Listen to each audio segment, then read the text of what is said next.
Hello रिवन, तो आज हम बात करेंगे गुप्त काल के बारे में। गुप्त काल का इतिहास जानेंगे, इनके साम्राज्य के विस्तार के बारे में बात करेंगे, इनके महत्वपूर्ण शासक कौन कौन थे, इनका स्रोत क्या है, कहाँ से इनके बारे में जानकारी हमको मिलती है। साथ ही साथ इतिहास में इनकी उपयोगिता क्या रही है, जो कि आज हमें आपको प्रभावित करने पे मजबूर कर देती है।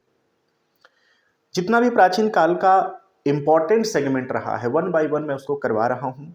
आज गुप्त साम्राज्य के बारे में बात करेंगे, गुप्त काल के इतिहास के बारे में बात करेंगे। एवरीवन, इतिहास आप हम सबको पढ़ना चाहिए। क्लियर? क्योंकि जब इतिहास हमको पढ़ाया जाता है तो हमारे पास वो सार्थक समझ नहीं होती है कि हम इतिहास के बारे में वो जानकारी ले सकें जो हमारे आने वाले जीवन में महत्वपूर्ण होने वाला है। जब हमारे पास एक मानक समझ होता है उस समय हमको इतिहास पढ़ाया जाता है। जब हम एक मानक समझ से ऊपर आते हैं तो हम एक स्ट्रीम में आ जाते हैं, एक विशेष सब्जेक्ट में आ जाते हैं। अगर मूलतः हम इतिहास सब्जेक्ट से नहीं जुड़े हुए हैं तो फिर हमें इतिहास पढ़ने का जीवन मौका नहीं मिलता है। लेकिन आप अपने जीवन के नोवेल के रूप में मानो इतिहास को। प्राचीन भारत से जब आप शुरू करोगे ना कंटेंट को देखना, तो आपको पता चलेगा कि हमारा समाज, हमारे लोग, हमारा शासन प्रशासन ये क्या है, कहाँ से इनकी अस्तित्व आई है, एक्चुअल में मानवता क्या होता है, एक्चुअल में द्वंद्वता क्या होती है, शासन चलता कैसे है, प्रशासन चलता कैसे है, हम सबको पढ़ना चाहिए। जब हम सार्थक समझ में होते हैं तो आज के हम मॉडर्न एजुकेशन को अडॉप्ट करने की कोशिश करते हैं कि हमारी रोजगार, व्यवसाय, आजीविका कैसे चले। हालांकि बिल्कुल सही है, ओके। लेकिन आपको जब भी समय मिलता है, जब भी आपको टाइम मिले अपने जीवन में, आप जरूर इतिहास को पढ़ो। अगर सारे समग्र इतिहास को आप नहीं पढ़ सकते हो, पूरे वैश्विक इतिहास को नहीं पढ़ सकते हो, तो जो प्राचीन भारत है, प्राचीन भारत का जो इतिहास है उसको पढ़िए। प्राचीन भारत के बाद जो मध्यकाल का भारत है आप उसको पढ़िए। उसके बाद जो आधुनिक भारत है उसको पढ़िए, वो भी 1964 के पहले तक का पढ़िए। उसके बाद तो आपको जानकारी न्यूज़पेपर, ओके, न्यूज एपिसोडों से आपको जानकारी मिल जाती है। लेकिन ये जो 3 सेगमेंट हैं इनके बारे में आप स्वयं सार्थकता बनाइए कि आप जीवन का वो टाइमिंग निकालिए जब आप ये तीनों सेगमेंट स्वयं से पढ़िए। क्लियर? सो चलिए, बहुत ज़्यादा बात नहीं करते हैं, आते हैं स्पेसिफिक एग्जाम कंटेंट पे जो कि एग्जाम के लिए उपयोगी होगा। सो थोड़ा सा एक व्यू जान लेते हैं गुप्त साम्राज्य के बारे में, गुप्त काल के बारे में। देखिए, इसका जो 4 to 6 AD का इतिहास है, याद रखना 4 to 6 AD का इतिहास है। इसमें हम सैन्य क्षमता, शासन प्रशासन, सिक्कों के बारे में पढ़ेंगे।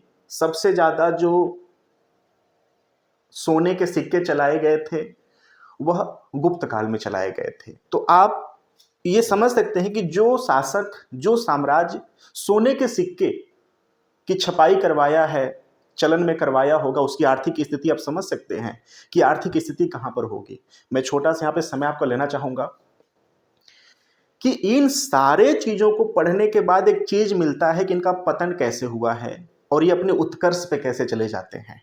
ठीक है? जब 1707 में मृत्यु होती है औरंगजेब की, तो मुगल साम्राज्य, इतना विराट विकराल साम्राज्य का पतन होता है। पतन इन द सेंस कि उसके सुयोग्य उत्तराधिकारी उसको फिर नहीं मिल पाते हैं जैसे मुगलों के उत्तराधिकारी हुआ करते थे, और मुगल साम्राज्य पतन की तरफ चला जाता है। अभी हमने पिछली बार में किया था मौर्य काल के बारे में। ठीक है? इतने विराट साम्राज्य जो कि एक छत्र शासन किया भारत पर, उनको भी लास्ट में सुयोग्य मजबूत उत्तराधिकारी न मिलने को पा करके जो मौर्य साम्राज्य है उनका भी पतन होता है। और हम यहां भी यही पढ़ेंगे कि गुप्त काल में एक मजबूत उत्तराधिकारी न मिलने से गुप्त काल का भी पतन होता है। तो व्यक्तित्व मजबूत होना चाहिए, इतिहास पढ़ने के लिए भी और समझने के लिए भी, और अपने जगह पर मजबूती से धैर्य बनाकर बैठने के लिए भी। क्लियर? तो चलिए आते हैं, और विशेषतः मैं मेंस के व्यू से भी बात करूंगा, एसे के व्यू से भी बात करूंगा। तो ये भी आपको याद रखना है कि मेंस में कैसे कंपैरिजन करके बात कर सकते हैं। भाई भारत पर एक समय के बाद एक छत्र राज किया था गुप्त साम्राज्य। शुरुआत में इन्होंने उत्तर प्रदेश और बिहार में अपना शासन स्थापित किया, लेकिन आने वाले समय में एक छत्र इन्होंने विकास किया था, एक छत्र इन्होंने शासन किया था। सेम काम मौर्यों ने भी किया था। क्लियर? लेकिन दोनों में डिफरेंस है। एक समय के बाद आकर इनके पास, यानी गुप्तों के पास सैनिक कमी होती है, इनके पास आर्थिक स्थिति की उतनी मजबूती नहीं इनके पास होती है। वहीं आप जब पढ़ेंगे मौर्य काल में, हमने बात किया था जब कलिंग का युद्ध हुआ था, लाखों लोगों का नरसंहार हुआ था, यहां तक कि सम्राट अशोक प्रभावित हो गया था उस युद्ध से। बोला कि अब किसी भी सिचुएशंस में, किसी भी स्थिति में कोई युद्ध नहीं किया जाएगा, और उसने धम्म का धर्म अपनाया था और युद्ध को समाप्त कर दिया। ये भी हमने पढ़ा था, ये भी हमें जानकारी मिलती है इतिहास के कि उसके जो सैनिक थे, उन सैनिकों का स्थिति आने वाले समय में बहुत दयनीय हो गई थी। क्यों? क्योंकि युद्ध का उद्घोष किया गया था कि अब युद्ध नहीं होगा मौर्य साम्राज्य में। तो जो सैनिक लिप्त थे वो तो बेरोजगार हो जाएंगे ना भाई। अगर उस सैनिक को काम नहीं मिलेगा लड़ने का, तो फिर उसको पैसे कहां से मिलेंगे, उसको सैलरी कहां से मिलेगी? ओके। तो जब हम दोनों साम्राज्य को तुलना करके देखेंगे तो बहुत सारी चीजें, बहुत व्यू क्लियर हो जाता है कि एक के पास इतनी बड़ी शासन, इतनी बड़े सैनिक, अचानक वो स्तब्ध होता है और कहता है कि अब युद्ध नहीं किया जाएगा। एक के पास ये उत्साहित है, इसके पास सैनिक व्यवस्था उतना नहीं रहता है एक समय के बाद। चलिए वन बाय वन बात करते हैं और मेंस के व्यू से कंपैरिजन करके बात करेंगे। चलिए स्टार्ट करते हैं, ठीक है। सो ये याद रखना कि 4 to 6 AD का इतिहास है गुप्त साम्राज्य का, गुप्त काल का, ठीक है। सो गुप्त शासन के कला, स्थापत्य, साहित्य, विज्ञान एवं प्रौद्योगिकी, धातुकर्म, दर्शन शास्त्र इत्यादि के क्षेत्र में अच्छी प्रगति, इसलिए इसे प्राचीन भारत का स्वर्णिम युग कहा जाता है। एग्जाम में आ चुका है कि स्वर्णिम युग में आपके पास दे देगा ऑप्शन में, हर्यक वंश दे देगा, गुप्त वंश दे देगा, मौर्य वंश दे देगा। तो स्वर्णिम युग के नाम से गुप्त काल को ही जाना जाता है, कारण इनके पास कारकों की उपस्थिति अच्छी खासी है। स्थिर राजनीतिक व्यवस्था, लाभप्रद व्यापार, शांतिपूर्ण व्यवस्था के कारण उत्तर भारत में इसके विकास के महत्वपूर्ण अवसर प्राप्त होते हैं। श्रीगुप्त जो कि गुप्त साम्राज्य का संस्थापक है, याद रखना, संस्थापक। अब यहां पर कंफ्यूजन क्या होगा, कभी एग्जाम में संस्थापक पूछ लेता है, कभी इतिहास में वास्तविक संस्थापक पूछ लेता है। तो इन दोनों में कंफ्यूज नहीं होना है। वास्तविक जो संस्थापक है वो चंद्रगुप्त प्रथम है। ओके, चंद्रगुप्त प्रथम जो है वो वास्तविक संस्थापक है, लेकिन जो संस्थापक के रूप में है, संस्थापक में है ये। क्लियर? श्रीगुप्त। तो इनका आपको याद रखना है 240 से 200 AD का इनका टाइमिंग है, ये भी याद रखना। 240 से 280 AD का टाइमिंग है श्रीगुप्त का। ये संस्थापक हैं गुप्त साम्राज्य के। वास्तविक जो संस्थापक है वो चंद्रगुप्त प्रथम है। आगे देखेंगे, ठीक है। भीतरी स्तंभ अभिलेख इस समय के बारे में महत्वपूर्ण जानकारी प्रदान करती है। इसके साथ पुष्यमित्र एवं हुड़ों के साथ होने वाले गुप्त शासकों के संघर्ष का भी उल्लेख मिलता है। क्लियर? चंद्रगुप्त प्रथम, इनकी टाइमिंग याद रखना 319 AD से 335 AD। 319 AD से 335 AD का इनका टाइमिंग है। इसने महाराजा धीराज की उपाधि धारण की थी। एग्जाम में ये क्वेश्चंस आ चुका है। सो महाराजा धीराज की उपाधि धारण की है। इसके शासनकाल में दक्षिणी बिहार, झारखंड, पूर्वी उत्तर प्रदेश के भाग, साकेत और प्रयाग इसके भाग क्षेत्र के अंतर्गत शामिल थे। यानी उत्तर प्रदेश और बिहार में इन्होंने अपनी शासन व्यवस्था संचालन की, शुरुआत की। आगे चलकर इन्होंने संपूर्ण भारत पर एक छत्र राज करने का भी उद्घोषणा किया था। 319 से 20 ईस्वी इसके राज्याभिषेक गुप्त संवत आरंभ किया था। याद रखना, इसने अपने टाइम में कैलेंडर शुरू किया था। ये गुप्त संवत जो है कैलेंडर है, क्लियर, ये कैलेंडर है, तो इसका नाम प्लीज याद रखना, गुप्त संवत के नाम से इसने कैलेंडर चलाया था। चंद्रगुप्त प्रथम ने लिच्छवी राज्य की राजकुमारी कुमार देवी के साथ विवाह किया और विवाह के उत्तरी क्षेत्र में अपने प्रभाव में वृद्धि की। विवाह के माध्यम से भी अपने इसने साम्राज्य का विस्तार किया था। हालांकि ये पहला ऐसा कारनामा कोई नया नहीं था, ठीक है, कि चंद्रगुप्त प्रथम ने गुप्त साम्राज्य का विस्तार किया विवाह के माध्यम से। ऐसा हुआ है मौर्य काल में भी। ओके, तो ये भी आप याद रखना, इन दोनों का हमने बात कर लिया है, तो ये भी आपको याद रखना है कि चंद्रगुप्त प्रथम ने भी लिच्छवी की जो राजकुमारी थी कुमार देवी से विवाह किया और उन्होंने अपने साम्राज्य का विस्तार किया विवाह के रिश्ते के माध्यम से। इस समय सोने के सिक्के में चंद्रगुप्त प्रथम एवं कुमार देवी का चित्रण मिलता है, ठीक है। अब आते हैं समुद्रगुप्त पे। समुद्रगुप्त का जो टाइमिंग है वो 335 से 375 380 के मध्य का इनका समय माना जाता है, ठीक है। यह चंद्रगुप्त प्रथम का पुत्र था जो इस वंश का अगला शासक बना। इसके विजयों का उल्लेख प्रयाग प्रशस्ति में मिलता है। प्रयाग प्रशस्ति काफी महत्वपूर्ण है। प्रयाग प्रशस्ति ते भी आपको याद रखना, हरिसेन के द्वारा लिखित है। समुद्रगुप्त के ये दरबारी कवि थे, याद रखना। ओके, चलिए यहां पे नोट कर दे रहा हूं, हरिसेन के द्वारा लिखित है, ठीक है। और समुद्रगुप्त के ये दरबारी कवि थे, नाम था हरिसेन, याद रखना, हरिसेन के द्वारा लिखित है प्रयाग प्रशस्ति। प्रयाग प्रशस्ति का जो संकलन है समुद्रगुप्त के दरबारी कवि हरिसेन या हरिसेन द्वारा किया गया था। प्रयाग प्रशस्ति के अनुसार समुद्रगुप्त ने उत्तर भारत में गंगा घाटी क्षेत्र में 8 राजाओं पर विजय हासिल किया था। ओके, समुद्रगुप्त ने दक्षिणापर्थ यानी कि दक्षिण भारत के 12 राजाओं पर विजय हासिल कर उन्हें दोबारा से उनके राज्य को सौंप दिया था। ओके, उपमहाद्वीप का अधिकांश भाग समुद्रगुप्त के प्रभाव के अंतर्गत आता था। इन उपलब्धियों के पश्चात समुद्रगुप्त ने अश्वमेध यज्ञ का आयोजन किया था।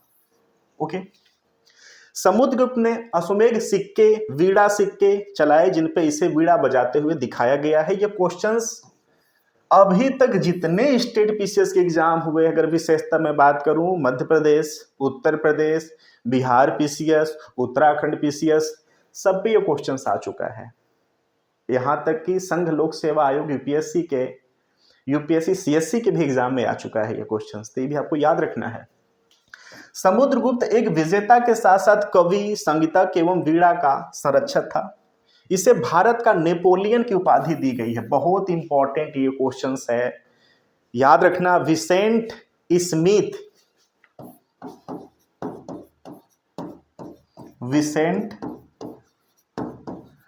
स्मिथ ने इसे भारत के नेपोलियन की उपाधि दी थी। इलाहाबाद जो कि प्रयागराज स्तंभ अभिलेख में से धर्म प्रचारक बंधु कहा गया है।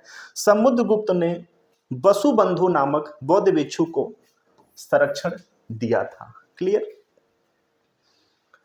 चंद्रगुप्त द्वितीय, टाइमिंग इनका है 380 ईस्वी से 414 ईस्वी। सत्ता संभालने के बाद चंद्रगुप्त द्वितीय के पश्चिमी क्षेत्र गुजरात, काठियावाड़, पश्चिमी मालवा के शकों को पराजित कर विक्रमादित्य की उपाधि, याद रखना, ये जो राजा जो इस समय के जो शासक हैं, राजा हैं, जो ये उपाधियां ग्रहण कर रहे हैं काफी महत्वपूर्ण है। महाराजा धीराज, विक्रमादित्य, तो याद रखना एग्जाम में आ जाता है तुलना करके। आप एक प्रचलित नाम को पा करके गलत टिक लगा देंगे, लेकिन विशेषता नाम याद रखना कि महाराजा धीराज किसने लिया था, महाराजा की उपाधि किसने लिया था, विक्रमादित्य की उपाधि किसने लिया था, तो आपको विशेषता याद होना चाहिए, ठीक है। उदयगिरी गुफा अभिलेख विदिशा मध्य प्रदेश, सांची अभिलेख के द्वारा इसके बारे में जानकारी प्राप्त होती है। यहां से पूछा जा सकता है कि इसके बारे में जानकारी विशेषता कहां से मिलती है।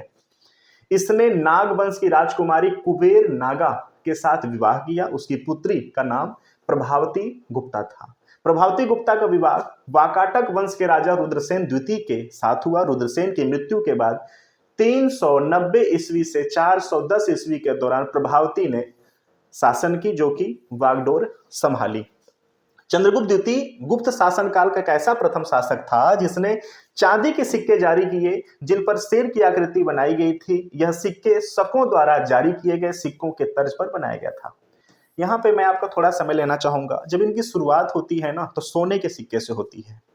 आने वाले समय में चांदी के सिक्के पर आते हैं। हालांकि इनके पराक्रम में कमी नहीं थी, लेकिन आप अगर छोटा सा एक बहुत बारीक बात देखेंगे तो कहीं ना कहीं इनकी जो आर्थिक स्थिति थी अब उस कार्य क्षमता की नहीं रह जाती है। कहाँ पे सोने का सिक्के, वहीं पे चांदी के सिक्के। तो ये जो सिक्के थे ये गुप्त साम्राज्य के आर्थिकी के भी बारे में बातें बताता है कि इनकी आर्थिक स्थिति किस समय में क्या रहती है, किस समय के बाद क्या हो जाती है। हालांकि जिस साम्राज्य में सोने के सिक्के छपाई हो, सोने के सिक्के का विनिमय हो, आप उनकी आर्थिक स्थिति समझ सकते हैं किस लेवल पर अपनी कार्य क्षमता को बढ़ाकर रखे थे।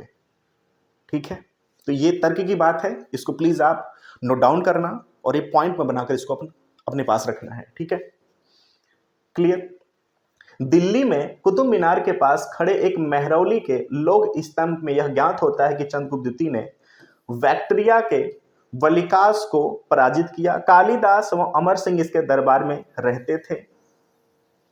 क्लियर। चीन का बौद्ध भिक्षु फाहियान इसके दरबार में आया था। देखिए, जो फाहियान है और हुवेनसांग है, ठीक है, हुवेनसांग जो है वह भी आया था, लेकिन इनके शासनकाल में नहीं आया था। लेकिन जानकारी गुप्त साम्राज्य के बारे में भी मिला है उसकी लेख से। और जो फाहियान है वो तो इनके टाइमिंग में आया था। तो याद रखना, चंद्रगुप्त द्वितीय, विदेशी यात्री, चीनी यात्री, फाहियान। ठीक है, तो ये आपको याद रखना है। ब्राह्मण धर्म इसके काल में चरमोत्कर्ष पर था। ठीक है। कुमारगुप्त प्रथम 414 कॉमन एरा से लेकर के 455 कॉमन एरा। अब देखिए, जो एडी है ना, एडी को हम कॉमन एरा भी कहते हैं, एनो डोमिनी को हम कॉमन एरा भी कहते हैं। तो एडी और सीई में कंफ्यूज मत होना, एडी और सीई दोनों एक ही हैं, ये दोनों ईस्वी को ही बताते हैं। कमरदंड अभिलेख फैजाबाद में इसे 4 महासागरों से घिरी भूमि का शासक, मंदसौर अभिलेख में इसे पूरी पृथ्वी का शासक एवं दामोदरपुर ताम्र में इसे महाराजा धीराज कहा गया है। विल्सण एटा अभिलेख में इसके बारे में जानकारी प्राप्त होती है। कुमारगुप्त प्रथम के अश्वमेघ यज्ञ कराया और अश्वमेघ महेंद्र और महेंद्रादित्य की उपाधि धारण की। क्लियर। अश्वमेघ महेंद्र और महेंद्रादित्य किसने? कुमारगुप्त प्रथम।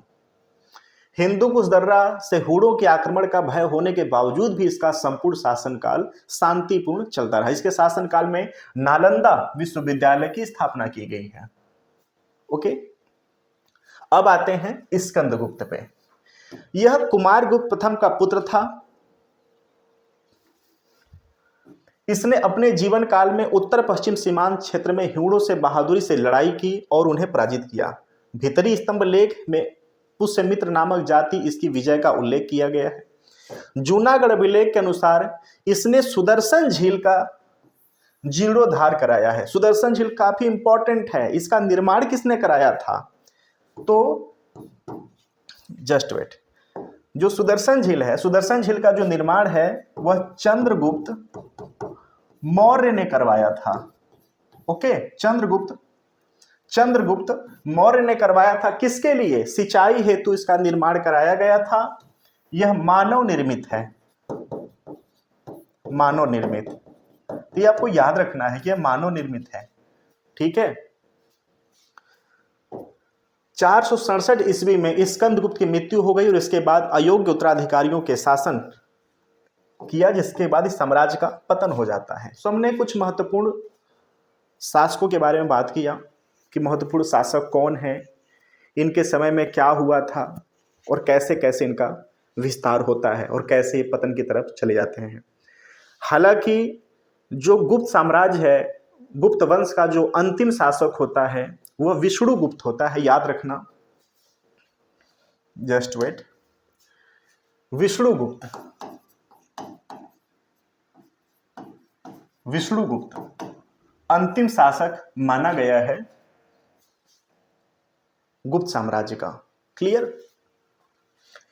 एक यहां पर मैं चर्चा नहीं किया, एक एरड़ अभिलेख था, एरड़ अभिलेख। एरड़ अभिलेख में महिला के सती होने का प्रथम उल्लेख मिलता है, तो ये भी याद रखना। गुप्त साम्राज्य में एरड़ अभिलेख की रचना की गई थी, महिला के सती होने का पहला साक्ष्य मिलता है। क्लियर। चलिए आगे चलते हैं, आते हैं पतन पे। इस समय सामंतवादी जमींदारों के प्रभाव में वृद्धि हुई, उन्होंने अपने स्वयं के शासन को स्थापित करना शुरू कर दिया। हालांकि देखिए ये जो कारण है ना, ये कोई नया नहीं है, ये कारण कोई नया नहीं। जब 1907 में औरंगजेब की मृत्यु हुई थी उस समय भी कुछ ऐसे कारणों का उल्लेख किया गया है।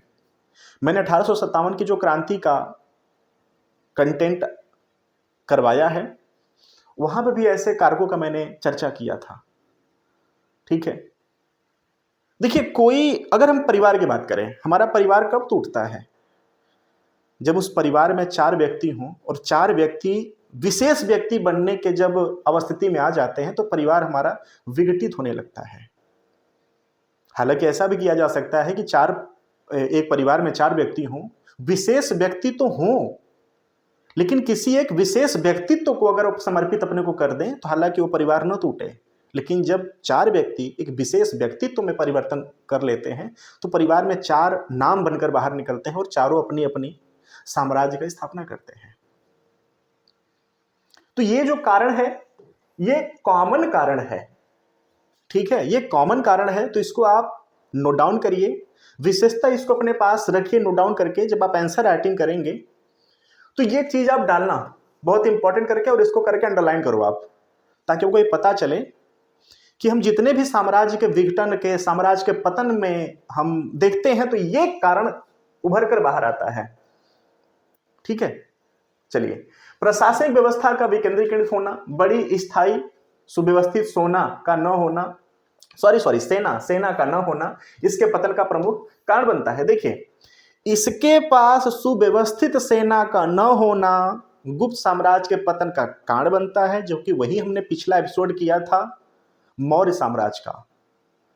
कलिंग के युद्ध में मौर्य साम्राज्य के सैनिकों ने लाखों लोगों का नरसंहार किया था। हालांकि ऐसा नहीं कि मौर्य साम्राज्य के सैनिकों का नरसंहार नहीं हुआ था, लेकिन विजित घोषित हुआ था मौर्य साम्राज्य। लेकिन वो नरसंहार ने सम्राट अशोक को इतना प्रभावित किया कि इन्होंने उद्घोषणा किया कि अब आज के बाद साम्राज्य के अंतर्गत किसी भी दूसरे साम्राज्य, किसी भी दूसरे व्यक्ति से अब लड़ाई नहीं की जाएगी, युद्ध नहीं की जाएगी। और उसने अपने धर्म को अपना लिया, अपने विचारों को शिलालेखों के माध्यम से, स्तंभों के माध्यम से देना शुरू कर दिया।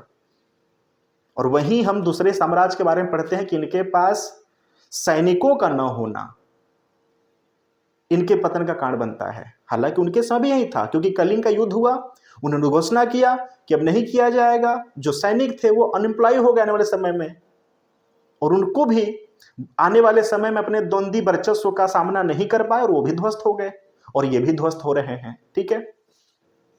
विदेशी व्यापार में गिरावट, हुड़ों का आक्रमण, कमजोर उत्तराधिकारी पतन के कारण बने। विष्णुगुप्त जो कि 540 से 550 गुप्त वंश का अंतिम शासक बनता है। ठीक है। गुप्त काल के दौरान सामाजिक आर्थिक स्थिति, प्रशासन, राजा को मंत्रिपरिषद द्वारा सहायता प्रदान की जाती थी। भुक्ति जो कि आज का प्रांत है, भुक्ति कहा जाता था। विषय जो कि प्रांतों के छोटे खंड, प्रशासनिक इकाइयां थी जिनका अध्यक्षता उपरीक और विषयपति करते थे। यानी प्रांत का उत्तराधिकारी विषयपति करते थे और जो उपरीक हैं वो प्रांत का करते थे। ठीक है। यानी प्रांत के छोटे खंड का। विषय को पुनः विथि, तहसील और गांव में बांटा गया था। इस समय नौकरशाही मौर्य साम्राज्य की तरह विस्तृत नहीं था। ये प्लीज आप ये अंडरलाइन कर लेना, ये आपके मेंस के आंसर राइटिंग में काम आएगा। सम्राट के अनुपस्थिति में सर्वोच्च न्यायाधीश पांड्य विवाक होता था। क्लियर। स्मृतियों में गुप्तकालीन न्याय प्रणाली का उल्लेख है, लेकिन गुप्त अभिलेखों पर नहीं है। सेना का सर्वोच्च अधिकारी महाबलाधिकृत कहलाता था। गज सेना का प्रधान महालीलुपति एवं अश्व सेना का जो प्रधान था वह भटाश्वपति कहलाता था। सेना के साजो सामान की देखरेख करने वाला अधिकारी रणभांडारिक कहलाता था। हालांकि ये जो इंपॉर्टेंट हाईलाइटेड लाइनें हैं इनको नोट कर लेना, एग्जाम में ये आ चुके हैं। क्लियर। कुछ महत्वपूर्ण पद हैं, एग्जाम में पूछ लिए जाते हैं, जैसे कि जो आज के न्यायाधीश हैं उस समय महादंडनायक के नाम से प्रचलित है। राजकाज से संबंधित विषयों की देखरेख करने वाला जो अधिकारी था वह महाप्रतिहार कहलाता था। उपहार एवं अनुदानों से संबंधित व्यक्ति दूतक कहलाता था। युद्ध एवं शांति का मंत्री संधि विग्राहक कहलाता था। हाथियों का प्रमुख पीलुपति कहलाता था। घोड़ों का प्रमुख अश्वपति कहलाता था। पैदल सैनिकों का जो प्रमुख होता था वह नरापति कहलाता था। सेना के लिए सामग्री को जुटाने का विभाग रणभंडारिक के अधीन होता था, जिसे रणभंडारिका कहते थे। रिकॉर्ड एवं खातों का जो प्रमुख होता था वह अक्षपटलाधिकृत कहलाता था। अर्थव्यवस्था कैसी थी गुप्त साम्राज्य की? तो इस समय भूमि को कृषि योग्य क्षेत्र और बंजर भूमि में विभाजित किया गया था। सिंचाई की सुविधाएं उपलब्ध थी। राजा भूमि कर के रूप में छठा भाग लेता था। इस कर को भाग कहते थे। ये पूछ सकता है कि जो गुप्त साम्राज्य था, गुप्त साम्राज्य में जो कृषि का छठा भाग लिया जाता था उसको क्या कहते थे? उसको भाग कहते थे। उद्रंग कर स्थायी किसानों से तथा ऊपरी कर अस्थायी किसानों से लिया गया था। भूमि का स्वामित्व रखने वाला वर्ग महत्तर, ग्रामिका, कुटुंबिका अधिक प्रभावशाली हो गए, क्योंकि इस समय भूमि प्रतिष्ठा का प्रतीक बन गया। इसका उपयोग बेचने और अनुदान के रूप में किया जाता था। कारीगरों द्वारा दैनिक उपयोग एवं विलासतापूर्ण वस्तुओं का उत्पादन किया जाता था। व्यवहारिक मामलों को श्रेणी द्वारा प्रशासित किया जाता था। गुप्त काल में भूमि कर में वृद्धि हुई तथा व्यापारिक करों में कमी की गई थी। ये प्लीज आप नोट डाउन करना। व्यापारिक कर में कमी का मतलब कि व्यापार को प्रोत्साहित किया गया था और भूमि कर में वृद्धि किया गया था। भाई कहीं ना कहीं से तो राजस्व को बैलेंस तो करना पड़ेगा ना। तो व्यापारिक वर्ग को यहाँ पर प्रोत्साहन मिला था, तो ये भी आपको याद रखना है। ये चीज इंपॉर्टेंट है, आपके आंसर राइटिंग में काफी उपयोगी होगा। सामान्य लोग कौड़ियों में व्यापार करते थे। इस समय कुषाणों की तुलना में कम शुद्ध सोने के सिक्के जारी किए गए। भूमि की माप के लिए नल, पाटक, आठवाल, द्रोणपाल, कुल्यवाड़, निवर्तन, अंगुल का प्रयोग होता था। व्यापारियों के समूह के नेता को सार्थवाह कहते थे। व्यापारियों की समिति को निगम कहा जाता था। फाह्यान के अनुसार साधारण लोग दैनिक आवश्यकताओं के लिए वस्तु विनिमय एवं कौड़ियों का प्रयोग करते थे। गुप्त काल में सूती वस्त्र एक प्रमुख उद्योग था। ओके, इंपॉर्टेंट है, इसको नोट कर लेना। ताम्रलिप्ति, भड़ौच एवं कल्याण आदि प्रमुख बंदरगाह एवं व्यापारिक केंद्र थे। भूमि कर से जुड़े जो अधिकारी थे, जो भूमि कर संग्रह अधिकारी थे, उन्हें ध्रुवाधिकरण कहते थे। आय व्यय लेखा जोखा अधिकारी जो है वह महाच पटेलिक कहलाता था। सीमा शुल्क या भूकर अधिकारी जो है वो सैलकिक कहलाता था। भूमि संबंधी विवादों का निपटारा करने वाला अधिकारी न्यायाधिकरण कहलाता था। समाज एवं धर्म पे आते हैं। इस समय समाज सामंतवादी हो गया था। सामंतवादी प्रमुखों का अनुदान के रूप में भूमि प्राप्त होती थी। महिलाओं एवं शूद्रों की स्थिति में सुधार आया। प्लीज इसको अंडरलाइन कर लेना यार। दोनों को रामायण एवं महाभारत सुनने का अनुमति था। ओके। भानुगुप्त के एरड़ अभिलेख में सती प्रथा एवं बाल विवाह के प्रथम अभिलेखीय साक्ष्य प्राप्त होते हैं। शाही सेना एवं अधिकारियों की सेवा के लिए विशिष्ट एक बलात्श्रम का रूप था। चांडाल को चारों वर्णों का सबसे निम्न स्थान प्राप्त था। उन्हें गांव से बाहर रहने की अनुमति होती थी। विभिन्न धार्मिक समूह आपस में शांतिपूर्ण तरीके से रहते थे। इस समय के राजाओं ने वैष्णव एवं शैव को समर्पित मंदिरों का निर्माण करवाया था। ये आपसे क्वेश्चंस पूछा गया है, पूछा भी जा सकता है कि इस समय के जो राजा थे किस मंदिर किस किस देवताओं को समर्पित थे, तो ये आपको याद होना चाहिए। इस काल में पुराण, महाभारत एवं रामायण जैसी धार्मिक पुस्तकों का अंतिम संकलन हुआ था। दर्शन एवं प्रतिपालक के नाम, कपिल मुनि सांख्य दर्शन, अक्षपाद गौतम न्याय, कड़ाद या उलक वैशेषिक, जैमिनी पूर्व मीमांसा और शंकराचार्य वेदांत। कला एवं स्थापत्य पे आते हैं। अजंता गुफा की दीवारों पर गुप्त काल के स्थानीय विषयों को चित्रित किया गया था, जिनमें लोगों की दैनिक गतिविधियां शामिल थी। मूर्तिकला की बात करें तो इस समय मूर्ति कला के विकास को बढ़ावा मिला। इस काल में संबंधित विभिन्न पत्थर की मूर्तियां होने के साक्ष्य प्राप्त होते हैं। विभिन्न स्थानों से बुद्ध, जैसे कि भागलपुर से कांसे का, शिव एवं विष्णु की पत्थर एवं धातुओं की मूर्तियां प्राप्त होती हैं। इस समय पहली बार भगवान की मूर्ति के साक्ष्य प्राप्त होते हैं। इस समय स्तूप एवं गुफा के निर्माण में कमी और मंदिर निर्माण को बढ़ावा मिला है। ओके, तो ये आपको याद रखना है। दशावतार मंदिर ललितपुर उत्तर प्रदेश में, भीतरगांव मंदिर ईंटों का कानपुर उत्तर प्रदेश में, पार्वती मंदिर नचना ठाकुर मध्य प्रदेश में और विष्णु मंदिर जबलपुर मध्य प्रदेश में।